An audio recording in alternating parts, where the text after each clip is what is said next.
Hello everyone, welcome back to our channel. तो जैसे कि आपको पता है जनरल साइंस के लिए हम अपने टॉपिक्स को कंप्लीट कर रहे हैं। इससे पहले मैं आपको विटामिन का टॉपिक कंप्लीट करा चुकी हूँ विद एमसीक्यू, डिजीज़ का टॉपिक कंप्लीट करा चुकी हूँ। आज हम पढ़ेंगे ब्लड और ब्लड से रिलेटेड इंपॉर्टेंट जो क्वेश्चंस आपसे पूछे जाते हैं। तो जब हम ब्लड पढ़ते हैं तो ब्लड में हमें डिफरेंट कॉम्पोनेंट्स पढ़ने होते हैं। तो सबसे पहले हम ब्लड के बारे में जान लेते हैं बेसिक सी इन्फॉर्मेशन। तो आपको पता है जब आप ब्लड की स्टडी करते हो तो उसको हम क्या टर्म करते हैं, हिमेटोलॉजी बोलते हैं। जैसे कि जब आप प्लांट्स की स्टडी करते हो तो उसको हम क्या बोलते हैं, बॉटनी बोलते हैं।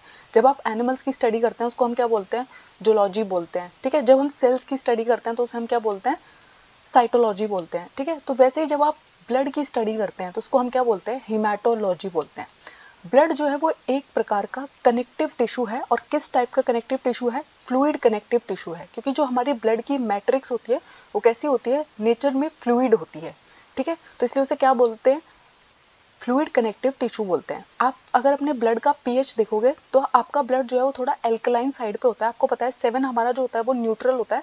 7 के बाद हमारा जितना भी पीएच होता है वो क्या कहलाते हैं, एल्कलाइन कहलाते हैं। और हमारे ब्लड का पीएच होता है 7.4।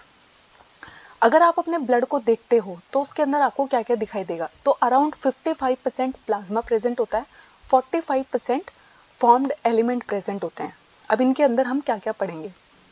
तो प्लाज्मा के अंदर आपको क्या क्या देखने को मिलेगा, तो आपने पहले ब्लड को देखा, ब्लड के अंदर 55% आपको प्लाज्मा दिखाई दिया। अब प्लाज्मा के अंदर आपको क्या क्या दिखाई देगा, अगर आप प्लाज्मा की स्टडी करते हो तो उसके अंदर आपको 92% आपको क्या देखने को मिलेगा, सिर्फ पानी प्रेजेंट होता है। 6 to 8% प्रोटीन्स प्रेजेंट होते हैं। और कौन से प्रोटीन्स प्रेजेंट है, फिब्रिनोजन प्रोटीन प्रेजेंट है, ग्लोबुलिन्स प्रेजेंट है और एल्ब्यूमिन्स प्रेजेंट है। अब जो हमारे प्लाज्मा के अंदर ये प्रोटीन्स प्रेजेंट है इनका भी कुछ रोल है।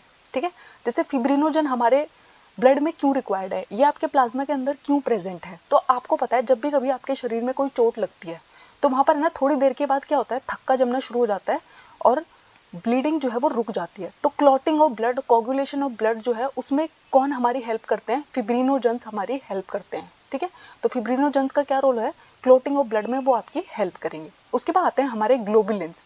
तो आपके प्लाज्मा के अंदर ग्लोबुलिन नाम के प्रोटीन प्रेजेंट है जो क्या करते हैं, आपकी बॉडी को डिफेंस प्रोवाइड करते हैं। यानी कि जब भी आपकी बॉडी के अंदर हार्मफुल सेल्स एंटर कर रही है, कोई पैथोजन एंटर कर रहे हैं, उनको किल करने में आपकी हेल्प करते हैं। तो डिफेंस मैकेनिज्म में इन्वॉल्व होते हैं। उसके बाद आते हैं हमारे एल्ब्यूमिन्स प्रोटीन्स जो हमारे प्लाज्मा के अंदर प्रेजेंट है। और आपके ब्लड के अंदर ऑस्मोटिक बैलेंस बना के रखने का काम कौन करते हैं, एल्ब्यूमिन्स करते हैं। ठीक है, तो आपको पता है हर चीज़ बैलेंस में अच्छी लगती है। अगर आपके अंदर आयंस का बैलेंस बिगड़ जाएगा तो भी प्रॉब्लम हो जाएगी। तो उस ऑस्मोटिक बैलेंस को बना के रखने का काम कौन करते हैं, एल्ब्यूमिन्स करते हैं। फिर एक टर्म आता है सीरम। तो सीरम हम किसको बोलते हैं, तो अगर आपके प्लाज्मा के अंदर से मैं क्लॉटिंग फैक्टर्स को निकाल, plasma without the clotting factor, अगर आपके प्लाज्मा के अंदर से मैं क्लॉटिंग फैक्टर फिब्रिनोजेंस निकाल देती हूँ तो जो बच जाता है उसको हम क्या टर्म करते हैं, एक स्पेशल नाम उसका हो जाता है जिसको हम क्या बुलाते हैं, सीरम बुलाते हैं। ठीक है, तो plasma without the clotting factor is called serum. उसके बाद आते हैं हमारे फॉर्म्ड एलिमेंट। तो फॉर्म्ड एलिमेंट आपके ब्लड के अंदर अराउंड 45% प्रेजेंट है। और फॉर्म्ड एलिमेंट के अंदर हमें किस किस को पढ़ना है, आरबीसी, डब्ल्यूबीसी या फिर प्लेटलेट। तो आरबीसी का फुल फॉर्म क्या होता है, रेड ब्लड सेल्स। डब्ल्यूबीसी का फुल फॉर्म क्या होता है, वाइट ब्लड सेल्स। ठीक है, तो सबसे पहले हम पढ़ेंगे अपनी रेड ब्लड सेल्स जिनका एक दूसरा नाम भी है इरेथ्रोसाइट्स। तो रेड ब्लड सेल्स जो है वो आपके ब्लड में सबसे अबंडेंट सेल है। तो यानी कि मैं आपको बताना चाहती हूँ 45% अगर प्लाज्मा प्रेजेंट है ना तो अराउंड 42% 43% तो क्या ही प्रेजेंट होता है, उसमें से आरबीसी ही प्रेजेंट होती है। फिर बचे हुए 1-2% में क्या आती है, आपकी टोटल डब्ल्यूबीसी एंड प्लेटलेट्स आती है। तो सबसे अबंडेंट जो ब्लड सेल है वो कौन है, रेड ब्लड सेल है। अगर आप अपनी बॉडी को देखते हो तो उसके अंदर अराउंड 5 से 6 लीटर क्या प्रेजेंट है, ब्लड प्रेजेंट है। तो एवरेज आरबीसी कितनी होती है, जब भी कभी आप अपना हीमोग्राम करते हो, कंप्लीट हीमोग्राम कराते हो, रेड ब्लड सेल्स काउंट कराते हो, तो वहाँ पर है ना एक रेंज लिखी होती है। तो वो रेंज क्या होती है, 5 to 5.5 millions of RBC millimetre cube. ठीक है, तो ये क्या है, आपकी एवरेज नॉर्मल रेंज है, आरबीसी कितनी आपकी बॉडी के अंदर प्रेजेंट है। अगर इस रेंज में प्रेजेंट है तो इसका मतलब है आपकी बॉडी एकदम सही काम कर रही है।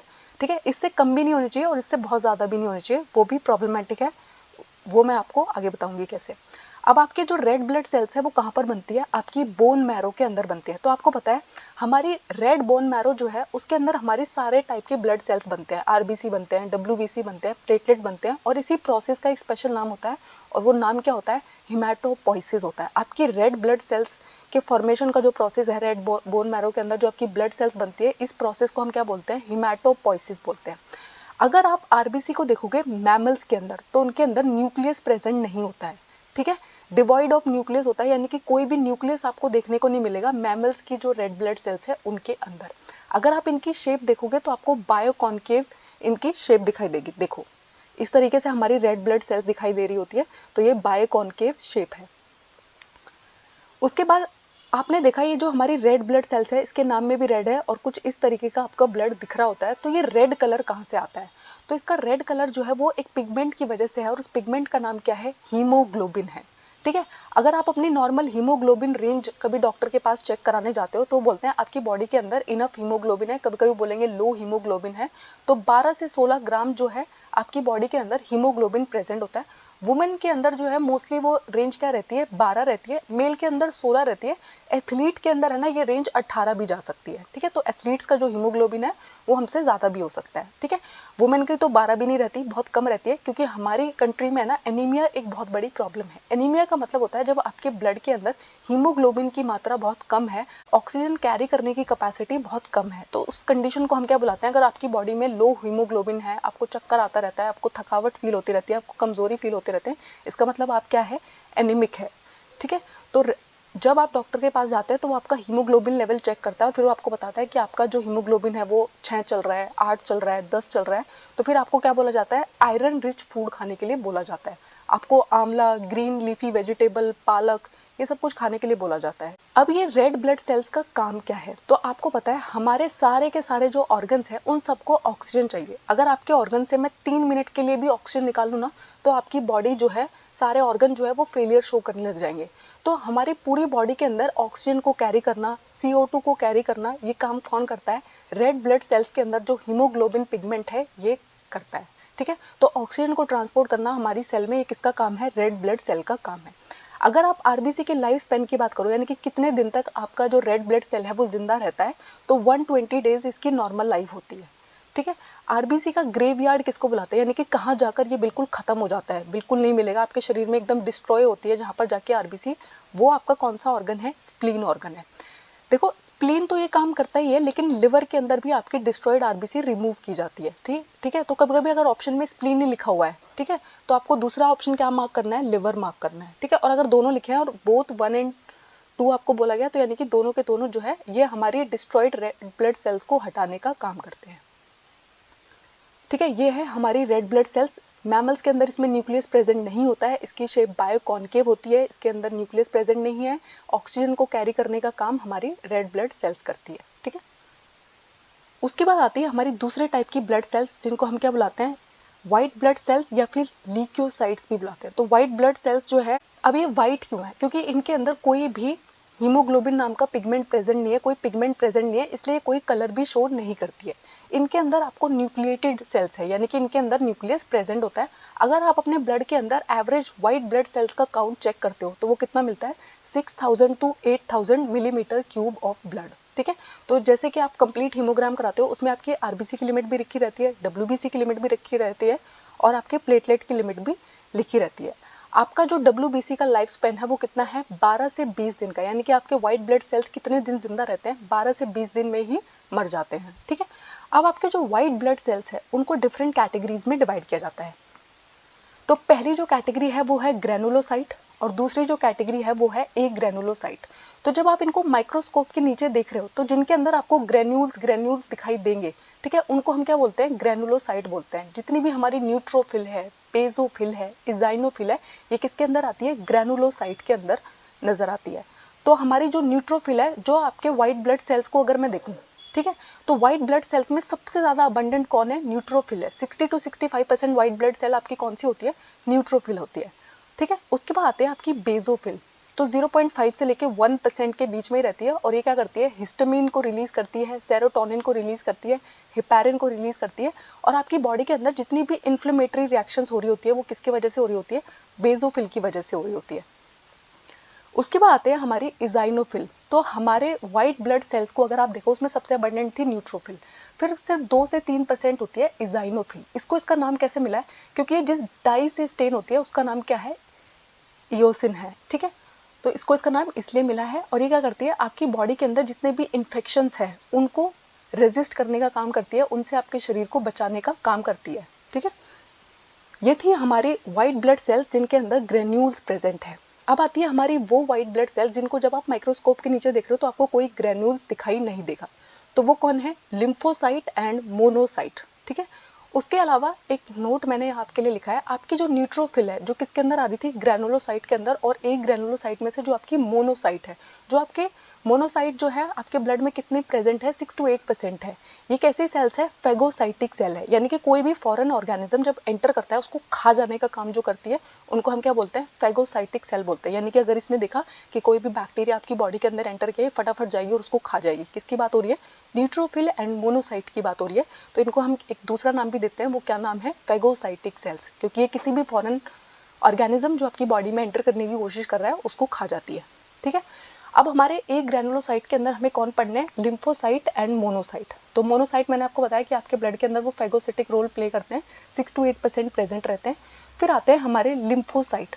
20 से 25% आपकी जो व्हाइट ब्लड सेल्स है वो किससे बनी हुई है? लिम्फोसाइट से बना है। और आपने बहुत बार सुना होगा B lymphocyte and T lymphocyte. तो आपको पता है जो आपके B lymphocyte and T lymphocyte है दोनों के दोनों कहाँ बनते हैं? आपकी बोन मैरो में बनते हैं।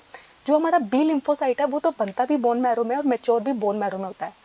टी को उसका नाम कैसे मिला है? वो बनता तो बोन मैरो में है लेकिन वो मैच्योर होता है थाइमस के अंदर। आपको पता है आपके हार्ट के पास एक छोटा सा ऑर्गन प्रेजेंट होता है जिसको हम थाइमस बुलाते हैं। तो वहां जाकर आपकी टी सेल मैच्योर होती है, इसलिए उसको नाम क्या मिला है? टी सेल मिला है। तो B lymphocyte and T lymphocyte क्या करते हैं? आपकी बॉडी को इम्यूनिटी प्रोवाइड करने का काम करते हैं। आपकी जो मेजर व्हाइट ब्लड सेल्स है उनका काम ही क्या है? आपकी बॉडी के अंदर जितने भी इन्फेक्शंस एंटर करने की कोशिश करते हैं उन सबको डिस्ट्रॉय करना ही मेजर काम होता है हमारी व्हाइट ब्लड सेल्स का। अभी देखो ये है हमारी व्हाइट ब्लड सेल्स। तो अगर आप न्यूट्रोफिल को देखोगे तो आपको छोटे छोटे ग्रेन्यूल्स दिखाई दे रहे हैं, इजाइनोफिल में भी दिखाई दे रहे हैं, बेसोफिल में भी छोटे छोटे ग्रेन्यूल्स आपको दिखाई दे रहे हैं।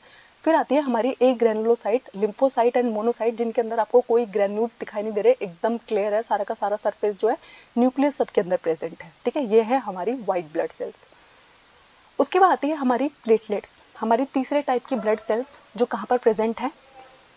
हमारे ब्लड के अंदर फॉर्म्ड एलिमेंट के अंदर का कंपोनेंट है। प्लेटलेट का एक दूसरा नाम भी है थ्रोम्बोसाइट, ठीक है।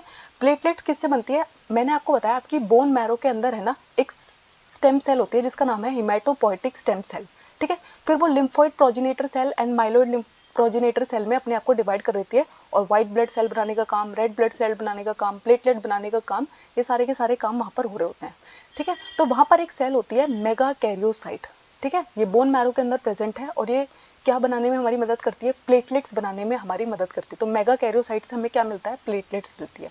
अगर कभी भी आप अपना कंप्लीट हीमोग्राम कराते हो तो उसमें आपकी प्लेटलेट की रेंज क्या लिखी आएगी?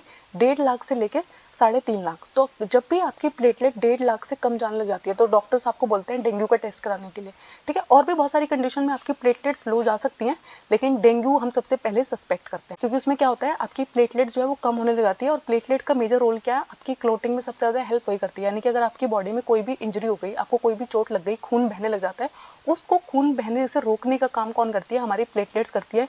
वहाँ पर जो एक थक्का जमाने का काम करती है वो कौन करती है? हमारी प्लेटलेट्स करती है। अगर मेरी बॉडी के अंदर है ना बहुत कम प्लेटलेट्स है तो क्या होगा? मेरा कंटिन्यूअसली ब्लड जो है वो बहता रहेगा और जिसकी वजह से ब्लड लॉस की वजह से मेरी जान जा सकती है, ठीक है। अगर आप प्लेटलेट्स की लाइफ स्पैन की बात करो तो 7 से 10 दिन ही ये जिंदा रहती हैं, ठीक है। सबसे ज़्यादा दिन जिंदा कौन रहती है? हमारी आरबीसी, 120 दिन। हमारी जो व्हाइट ब्लड सेल्स है वो 12 से 20 दिन जिंदा रहती है और जो हमारी प्लेटलेट्स है वो 7 से 10 दिन जिंदा रहती है। अब देखो मैंने आपको बताया कि हमारी आरबीसी जो है उसकी एक नॉर्मल रेंज है, ठीक है। अब अगर आपकी बॉडी के अंदर अचानक से एबनॉर्मली बहुत ज़्यादा आरबीसी बढ़ जाए तो इसको हम एक न्यू टर्म इसके लिए हम इस्तेमाल करते हैं, पॉलीसाइथीमिया। डॉक्टर आपको क्या बोलेगा? आपके अंदर पॉलीसाइथीमिया हो रहा है। अगर आपकी आरबीसी बहुत ज़्यादा घट जाए अचानक से तो इसको हम क्या बोलते हैं? इरेथ्रोसाइटोपीनिया बोलते हैं, ठीक है। अगर आपकी आर बहुत ज़्यादा इंक्रीज हो जाए इसको हम ल्यूकोसाइटोसिस बोलते हैं। अगर घट जाए तो इसको हम ल्यूकोपीनिया बोलते हैं। अगर आपकी प्लेटलेट्स बहुत ज़्यादा बढ़ जाए इसको हम थ्रोम्बोसाइथीमिया बोलते हैं। और अगर बहुत ज़्यादा आपकी प्लेटलेट्स घट जाए तो इसको हम थ्रम्बोसाइटोपीनिया बोलते हैं। तो जब भी कोई चीज़ घट रही है तो उसके साथ क्या वर्ड लगा हुआ है, पीनिया वर्ड लगा हुआ है, ठीक है। तो ये बात आपको याद रखनी है कि आपकी बॉडी के अंदर ना तो आरबीसी बहुत कम होना अच्छी बात है, ना बहुत ज़्यादा होना अच्छी बात है। उसके बाद आती है आपके ब्लड ग्रुपिंग। तो ब्लड ग्रुपिंग का कॉन्सेप्ट हमें किसने बताया, कार्ल लेंस-स्टीनर ने बताया। इसके लिए इनको नोबेल प्राइज़ भी दिया गया, ठीक है। तो यूनिवर्सल ब्लड डोनर कौन होता है, एक ऐसा ब्लड ग्रुप जो किसी को भी ब्लड डोनेट कर सकता है, वो होता है हमारा O blood group. Universal blood acceptor कौन होता है, ए बी होता है, ठीक है। तो ए बी जो है वो किसी से भी खून ले सकता है और ओ जो है वो किसी को भी खून दे सकता है। अब कोई तो प्रॉपर्टी इनके पास होगी ना जिसकी वजह से यूनिवर्सल डोनर या फिर यूनिवर्सल एक्सेप्टर बन गए। तो आपको पता है हमारी बॉडी के अंदर नॉर्मली 4 ब्लड ग्रुप देखने को मिलते हैं, ए बी एंड ओ। तो इनके सरफेस के ऊपर कौन सा एंटीजन प्रेजेंट है, कौन सी एंटीबॉडी प्रेजेंट है और ये किसको ब्लड डोनेट कर सकते हैं, ये अब हमको देखना है। तो सबसे पहले हम बात करेंगे ए ब्लड ग्रुप की। तो ए ब्लड ग्रुप के ऊपर कौन सा एंटीजन प्रेजेंट होता है, ए एंटीजन प्रेजेंट होता है। एंटीबॉडी जो इसके अगेंस्ट जाके काम करेगी वो कौन सी प्रेजेंट होगी, इसके ऊपर एंटीबॉडी बी प्रेजेंट होगी। ये किस किस से ब्लड ले सकता है, तो ए को ए वाला ब्लड डोनेट कर सकता है और ओ तो किसी को भी ब्लड डोनेट कर सकता है, तो ये इसके डोनर ग्रुप हो गए। फिर आता है हमारा दूसरा ब्लड ग्रुप जो है बी। तो बी के ऊपर जो एंटीजन प्रेजेंट होगा वो कौन सा होगा, बी ही होगा। और जो एंटीबॉडी प्रेजेंट होगी वो क्या होगी, एंटीबॉडी ए प्रेजेंट होगी।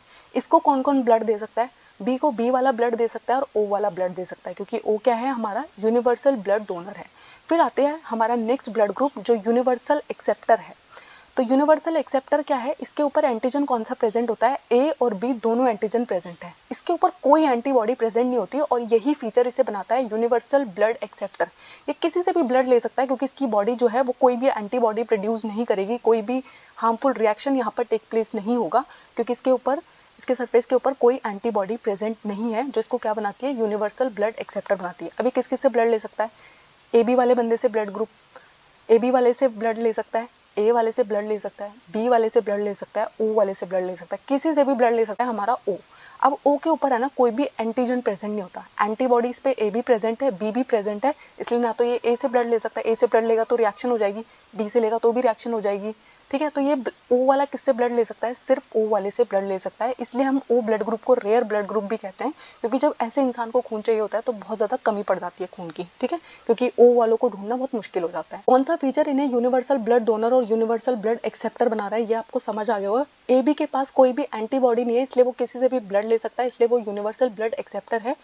ओ के पास कोई भी एंटीजन प्रेजेंट नहीं है इसलिए वो किसी को भी ब्लड डोनेट कर सकता है। उसके बाद आता है हमारी ब्लड वेसल्स। तो आपको पता है हमारी पूरी बॉडी के अंदर जो ब्लड बहता है वो वेसल्स की मदद से बहता है। तो हमारे पास 3 तरीके की ब्लड वेसल्स प्रेजेंट है, आर्टरीज, वेन्स एंड कैपिलरीज। तो सबसे पहले हम बात करेंगे आर्टरीज की।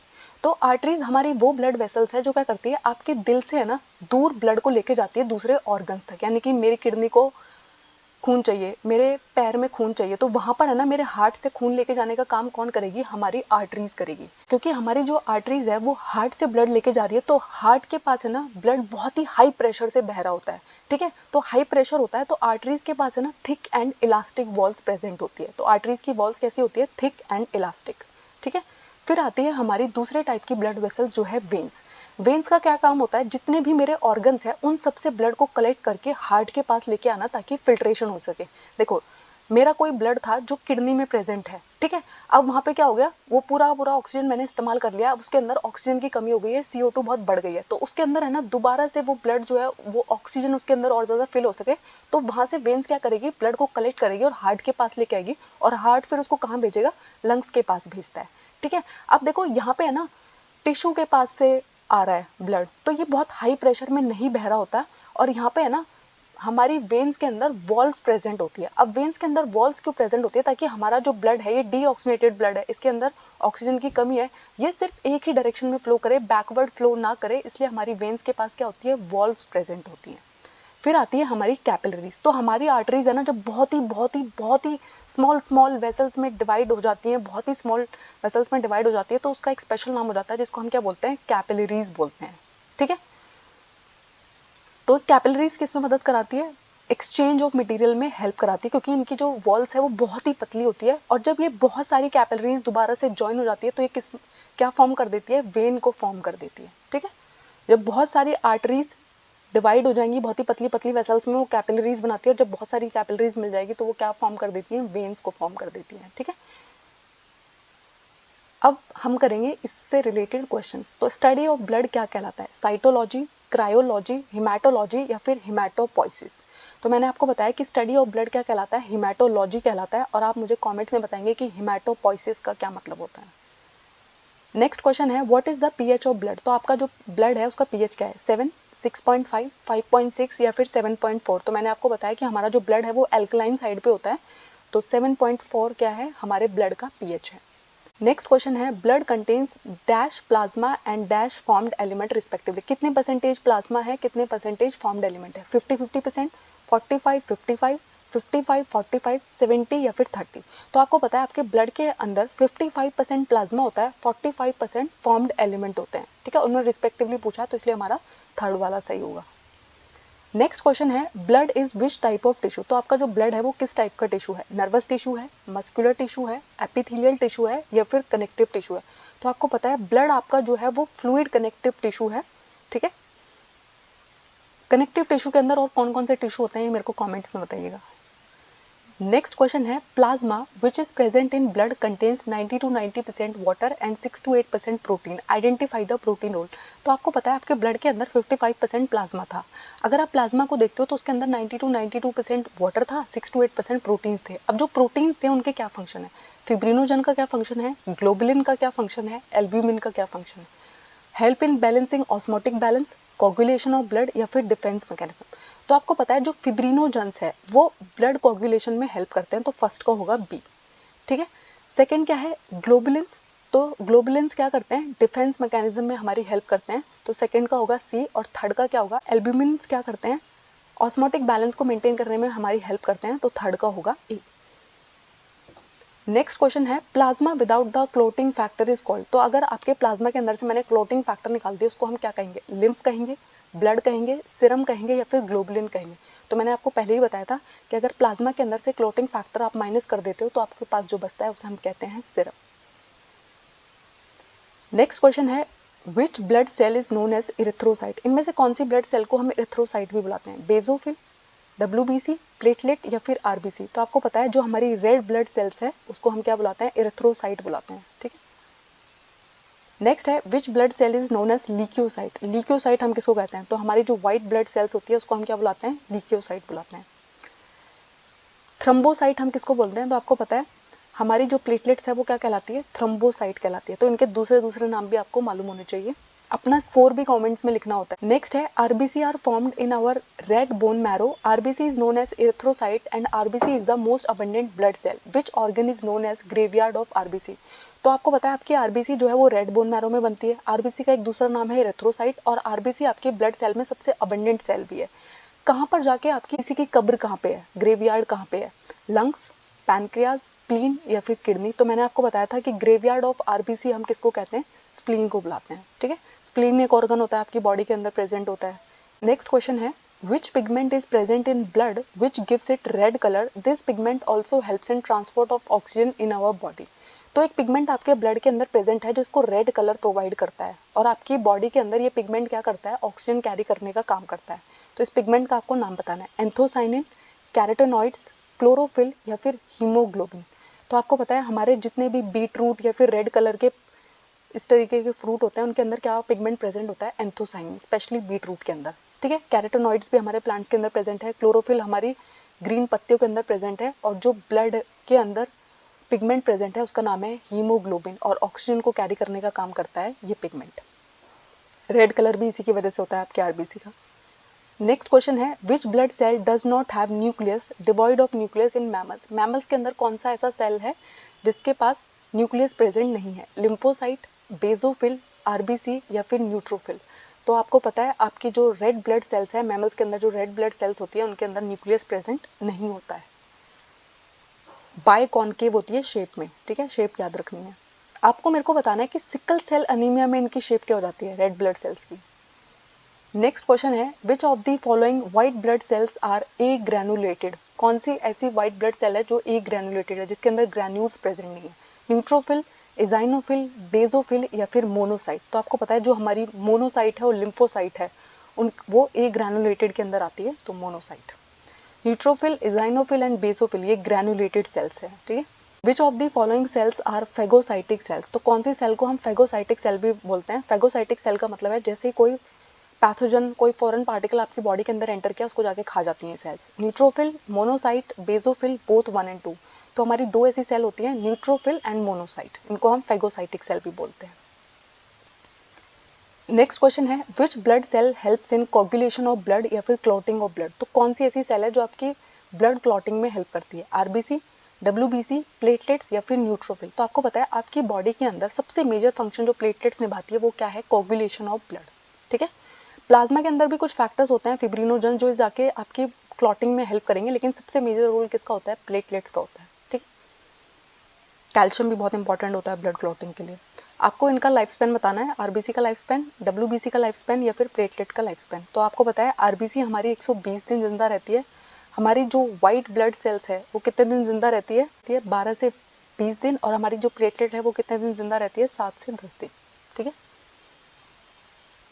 नेक्स्ट है which blood group is known as universal donor, तो ऐसा कौन सा ब्लड ग्रुप है जिसको हम यूनिवर्सल डोनर बोलते हैं, जो किसी को भी ब्लड डोनेट कर सकता है, चाहे ए हो, चाहे बी हो, चाहे ए बी हो, चाहे ओ हो, सबको जो ब्लड दे पाए वो कौन है।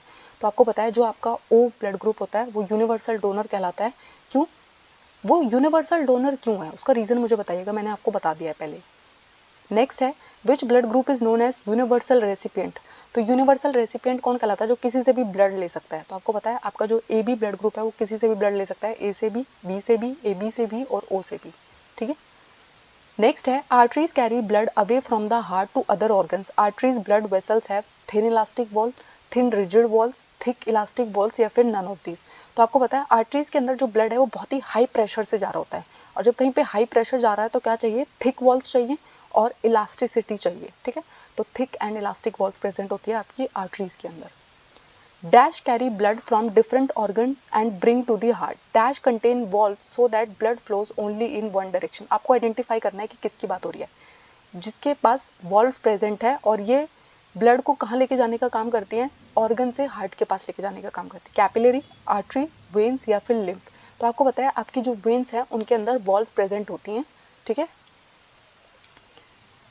इसी के साथ हमारे क्वेश्चन जो है वो कंप्लीट हो गए हैं। Thank you. आई होप इस टॉपिक में आपको कोई डाउट नहीं है। अगर कोई डाउट है तो मुझे कमेंट्स में ज़रूर बताइएगा। हमारे चैनल को लाइक कीजिएगा, शेयर कीजिएगा, सब्सक्राइब कीजिएगा।